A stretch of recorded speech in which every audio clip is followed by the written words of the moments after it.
I pooped myself. Again. Or how I first met TRACER. After dropping a nuclear fart while photographing bikini models on a catwalk at a very oversold garage bar, I opted for safety and made my way through the tightly packed crowd towards the bathroom. I figured I could shoot long from back there, and should I need the bathroom, it's close by. My stomach rumbled, and I felt another fart forming.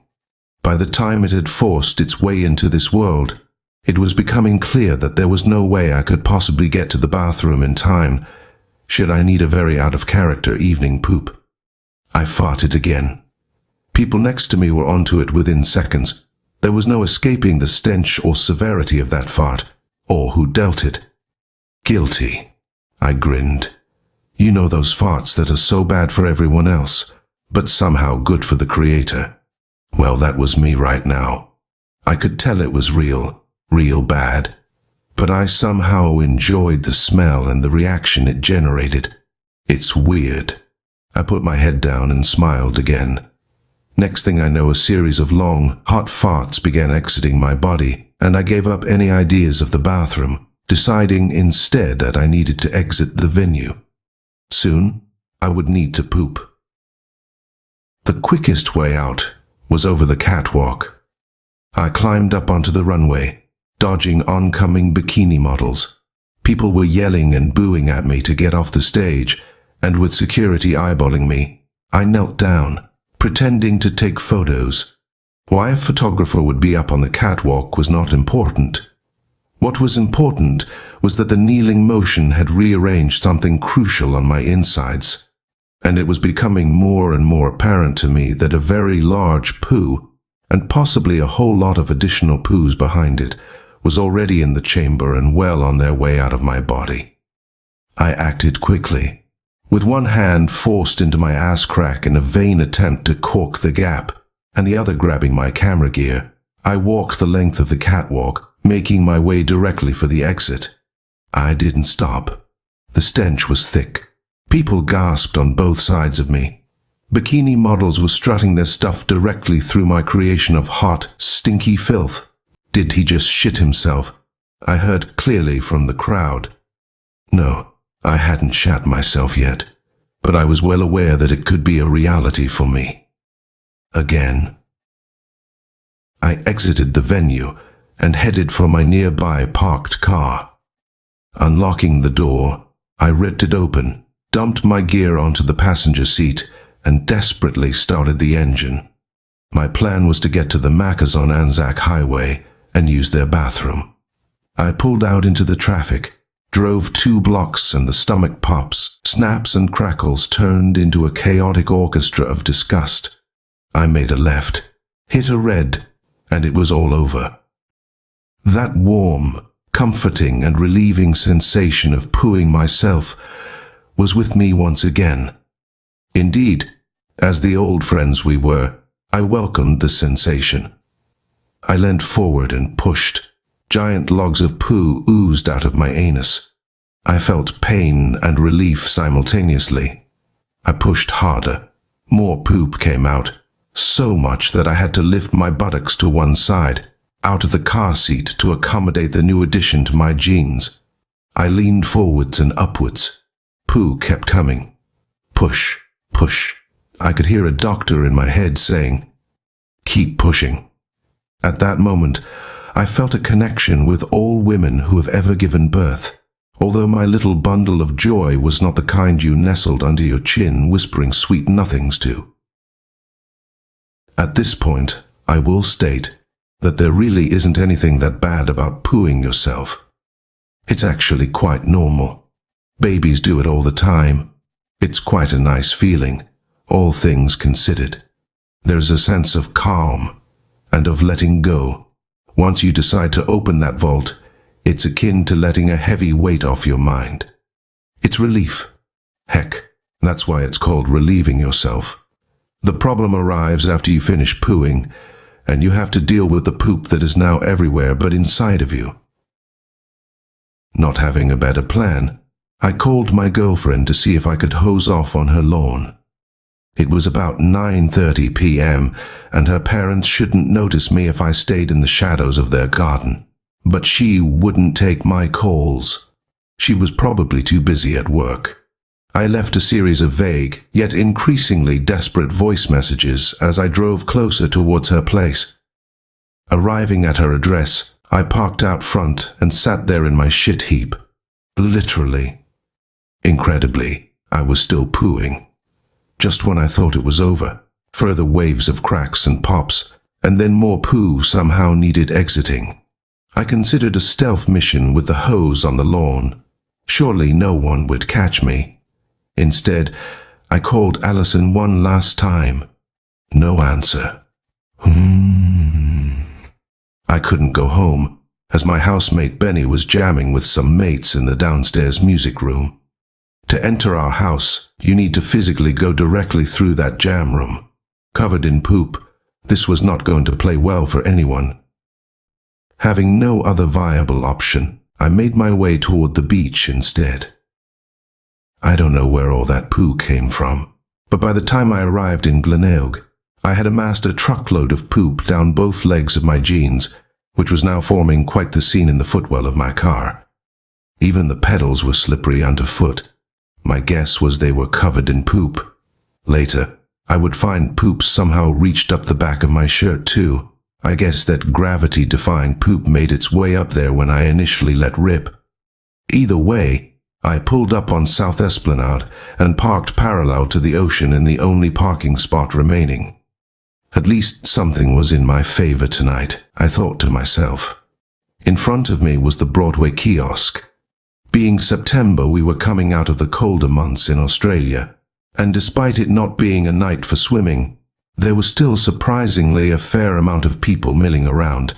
Swimming was the only thing on my mind, weather permitting or not. Well, swimming not so much, but submerging into a body of water in order to remove poop was currently sitting in top place on the list of my priorities.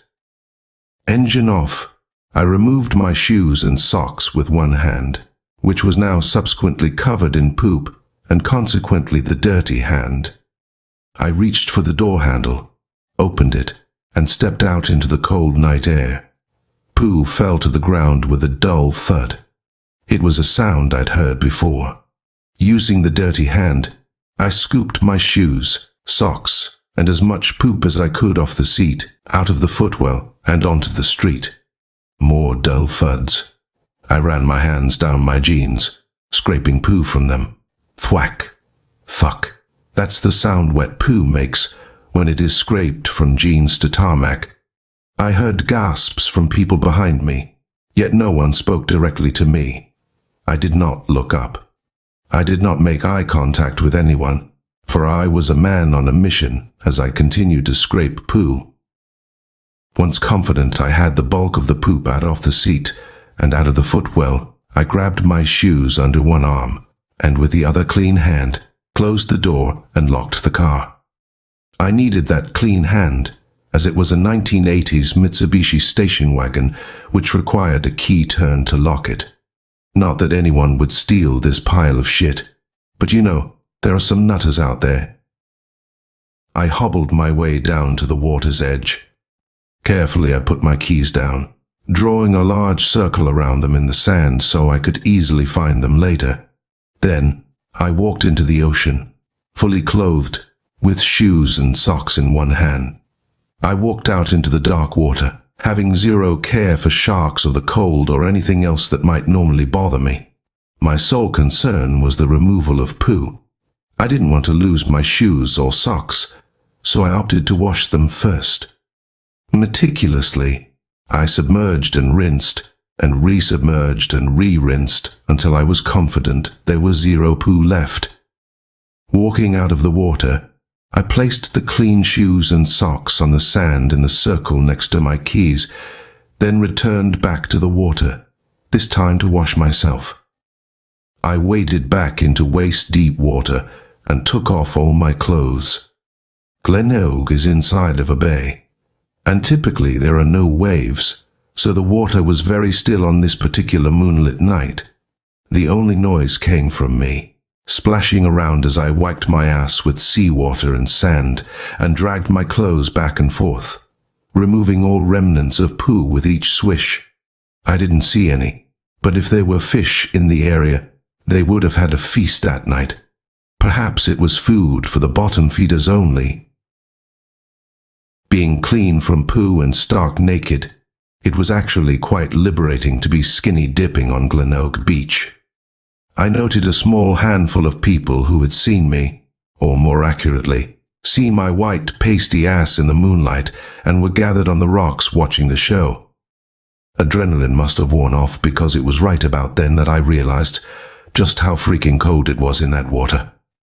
I pulled my jeans on and, clutching the rest of my wet clothes, exited the water, found the sand circle, grabbed my keys and shoes, and made my way back to the car. The first stage of the cleanup was completed. I was clean and free of poop. Now, to tackle the car. I was dripping wet with seawater, which gave me the idea that I could use my clothing to help me.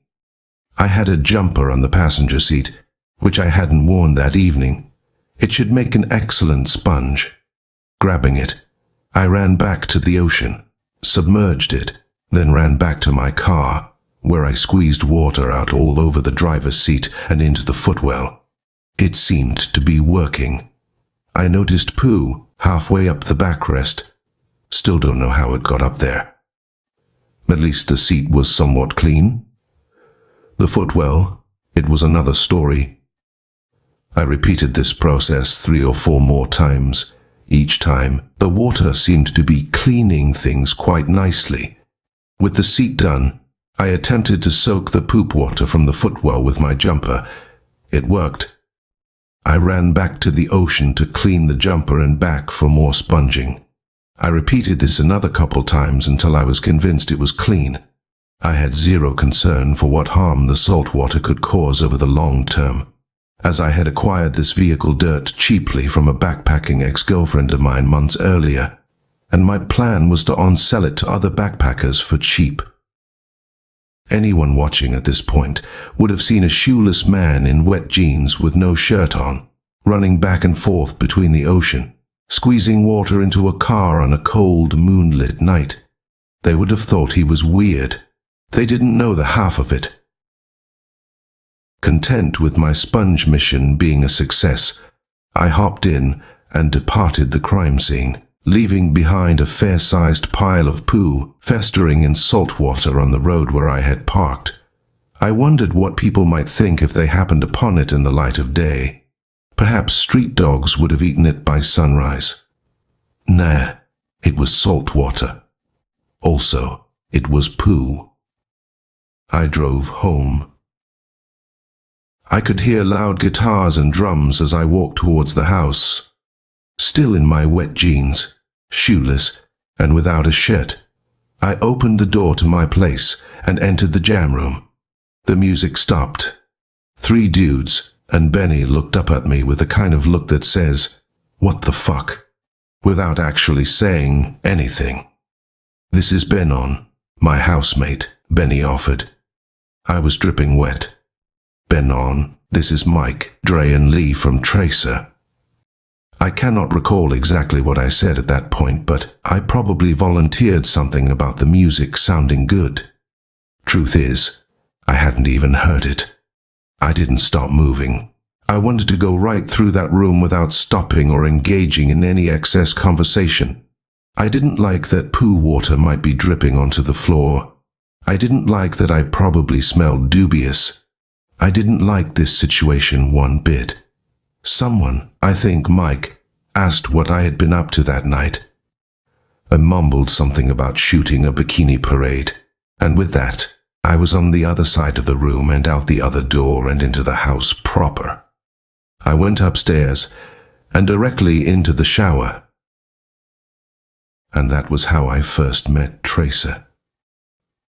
That would be the 3rd time I had pooped myself in public as a full-grown adult. I would go on for a 4th time a number of years later at my mother's 70th, but that is a story for another time. Last I heard, My now ex-girlfriend had kept the voice messages of desperation I had left her. Upon hearing the full story behind the events of that night, she confessed to being utterly confused by my cryptic messages. Apparently, I had not accurately described the severity of my situation, leaving her no option but to ignore my seemingly insane calls. In a bizarre twist of fate, the Mitsubishi station wagon at the heart of this story, which very soon afterwards became a rust bucket, was written off when an elderly woman collided with it while parked on High Street. I had only just got out moments earlier and witnessed the whole thing go down. Insurance paid out more than triple what that rusty shitbox was worth. Years later, while on the TRACER Royal Republic tour, this story came up and I confessed the whole thing to the guys. They had wondered why I came in from a shoot, wet and without my shoes or clothes on, and why I went swimming on a cold night like that. Our bus driver had just welcomed us on board the nightliner that would be our digs for the next 2 months. Among the house rules was that while peeing is fine, no pooing was allowed in the onboard toilet. Something about clogging up the pipes. I thought it was a wind-up, a setup. Quietly, I was very concerned to myself. The guys quickly placed bets on how long into the tour it would be until I pooed myself. Over the subsequent years, TRACER and I went on to tour a whole bunch more times, and I can report here with all honesty that I did not poo myself on tour. Not even once.